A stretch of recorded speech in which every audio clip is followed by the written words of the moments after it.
নাম কি? সূরা মাইদা 67 নম্বর আয়াতে কারিমা আল্লাহ তাআলা সর্বপ্রথম বলেছেন, ইয়া আইয়ুহার রাসূল, হে রাসূল, বাল্লিগ, আপনি তাবলীগ করেন। চিৎকার করে বলেন সুবহানাল্লাহ। বাল্লিগ শব্দটি হলো আমরের সিগা। আমর শব্দের অর্থ হলো আদেশ করা, অর্ডার করা, কমান্ড করা, হুকুম করা। আল্লাহ তাআলা নবীকে আদেশ করে বলতেছেন, বাল্লিগ, আপনি তাবলীগ করেন। তাহলে চিৎকার করে বলেন, তাবলীগ করতে হবে হুকুম কার? আরো জোরে আল্লাহ। এখন বলেন, আল্লাহ যেটা হুকুম করে এটা সুন্নাত হয় না নফল হয়? বুঝে কথা বলেন। সকলে কি মনে করেন? ফরজ। তাহলে চিৎকার করে বলেন, তাবলীগ করাকে ফরজ করেছেন কে? আরো জোরে। এখন বলেন, বাংলাদেশে তাবলীগ নামে একটা দল আছে না নাই? এখন বুঝে শুনে কথা কর। তাবলীগ কি শুধুই তাবলীগ দলের উপরে করা ফরজ, না পৃথিবীর সব মুসলমানদের উপরে করা ফরজ? খুব ভালো করে বুঝলেন। প্রথম 10-2 মিনিট যদি না বোঝেন, পুরো আলোচনা বোঝার কোনো বুদ্ধি নেই। রাসূল বলতেছেন, আল্লাহ আপনি তো তাবলীগ করতে বললেন, আমি কি দিয়ে তাবলীগ করব? আল্লাহ তাআলা কত চমৎকার করে বললেন, মা উনজিলা ইলাইকা মির রাব্বিক, আপনার রব আপনার উপরে যে কোরআন নাযিল করেছে এই কোরআন দিয়ে আপনি তাবলীগ করেন। সুবহানাল্লাহ বলেন। তাহলে চিৎকার করে বলেন, তাবলীগ করতে হবে কি দিয়ে? আরো করে বলেন, কি দিয়ে? তার মানে বোঝা গেল, কোরআন বাদ দিয়ে অন্য কোন কিতাব দিয়ে তাবলীগ করলে তাবলীগের হক আদায় হবে। এরপর আল্লাহ কত মারাত্মক কথা বলেছে লক্ষ্য করুন। আল্লাহ তাআলা বলতেছেন, ওয়া ইল্লাম তাফআল ফামা বাল্লাগতা রিসালাতাহু। হে রাসূল, আপনি খুব ভালো করে জেনে রাখুন, আপনি নবী যদি কোরআন দিয়ে তাবলীগ না করেন, আপনি নবী রিসালাতের দায়িত্বই পালন করলেন না। কতটা মারাত্মক কথা চিন্তা করেছেন। স্বয়ং আমাদের নবীও যদি কোরআন দিয়ে তাবলীগ না করত, রিসালাতের দায়িত্ব পালন হতো। শেষ কথাটা ভালো করে বোঝার চেষ্টা করুন। আল্লাহ তাআলা বলতেছেন, আল্লাহু ইয়াসিমুকা মিনান নাস। হে রাসূল, আমি খুব ভালো করে জানি আপনি নবী যদি কোরআনের দাওয়াত দিতে যান, কোরআনের তাবলীগ করতে যান, কোরআনের আন্দোলন করতে যান, আবু জেহেল, উতবা, সাইবা, ওলীদ বিন মুগীরা আপনার বিরুদ্ধে হত্যার পরিকল্পনা করবে, আপনাকে দেশ থেকে বের করে দেবে, আপনাকে জেলের মধ্যে বন্দী করবে। হে রাসূল, আপনি জেনে রাখুন, আপনি নবী কোরআনের তাবলীগ করতে গিয়ে যদি বিপদে পড়েন, আমি আল্লাহ আপনাকে হেফাজত করব। চিৎকার করে বলেন তো দেখি, আল্লাহু আকবার। আরো জোরে বলেন, আল্লাহু আকবার। জোরে বলেন তো দেখি, তাবলীগ করতে হবে হুকুম কার? আরো জোরে বলেন, কার? তাবলীগটা করতে হবে কি দিয়ে? আরো জোরে বলেন, কি দিয়ে? আর তাবলীগ করতে গিয়ে বিপদের মধ্যে পড়লে কে সাহায্য করবে? আপনার মুসলমান কবির মনোযোগ। আমি কিন্তু আপনাদের মধ্যে দীর্ঘক্ষণ আলোচনা করবো না, মাত্র কয়েক মিনিটের ভেতরে একটা মেসেজ দেওয়ার পরে বিদায় নিয়ে চলে যাওয়ার চেষ্টা করবো।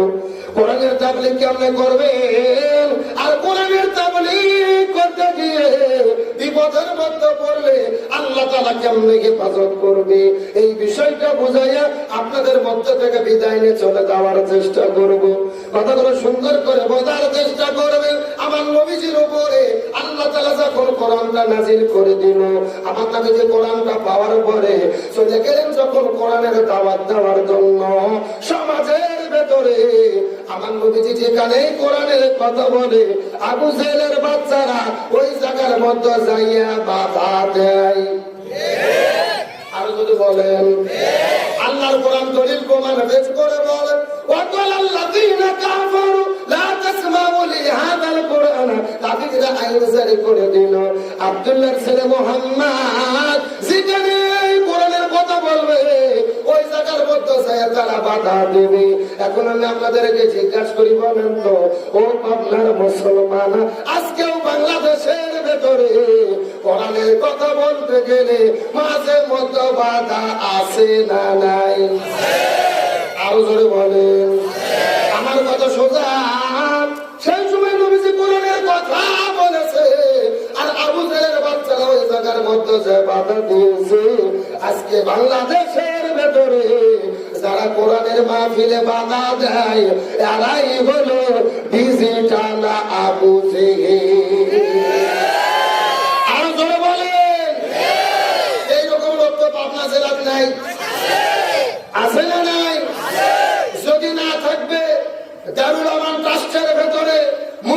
তানভীর হামজাকে কোরআনের মাহফিলে উঠতে দিল না কারা?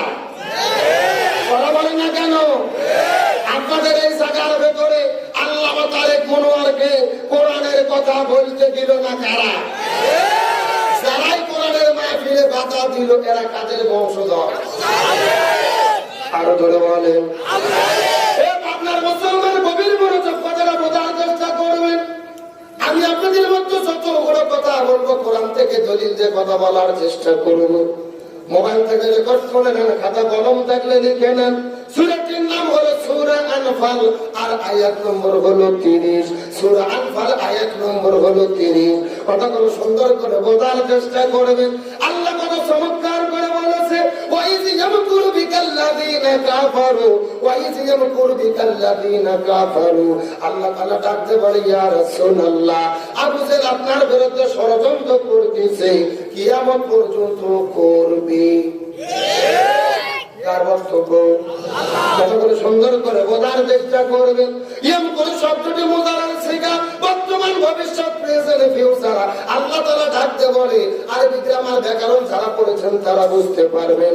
আল্লাহ তাআলা ডাকতে বলে, ইয়া রাসূলুল্লাহ, আবু জেহেল আপনার বিরুদ্ধে ষড়যন্ত্র করতেছে, কিয়ামত পর্যন্ত করবে।